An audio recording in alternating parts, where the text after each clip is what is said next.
মা চলে গেছে 1 বছর হয়ে গেল, আর সেই কারণে আজকে দেখো বাড়িতে একটু নাম সংকীর্তনের আয়োজন করা হয়েছে। আর মালা পরাচ্ছে এখানে 2 নাতনিতে।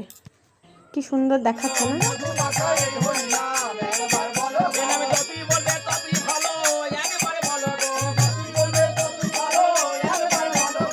এরকম হরিনাম সংকীর্তন শুনতেও কিন্তু বেশ ভালো লাগে, মনে হয় যেন আলাদা একটা পবিত্রতা চলে এলো।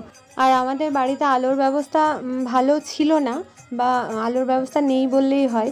তো সেই অবস্থাতেই আমি একটুখানি ভিডিও করে স্মৃতি ধরে রাখবার চেষ্টা করেছি। নাম সংকীর্তন প্রায় শেষের দিক, তো এবার আমরা একটু খাওয়া দাওয়ার ব্যবস্থা করেছি। তো ওনারা খাওয়া দাওয়া করে তারপর বাড়ি ফিরবেন।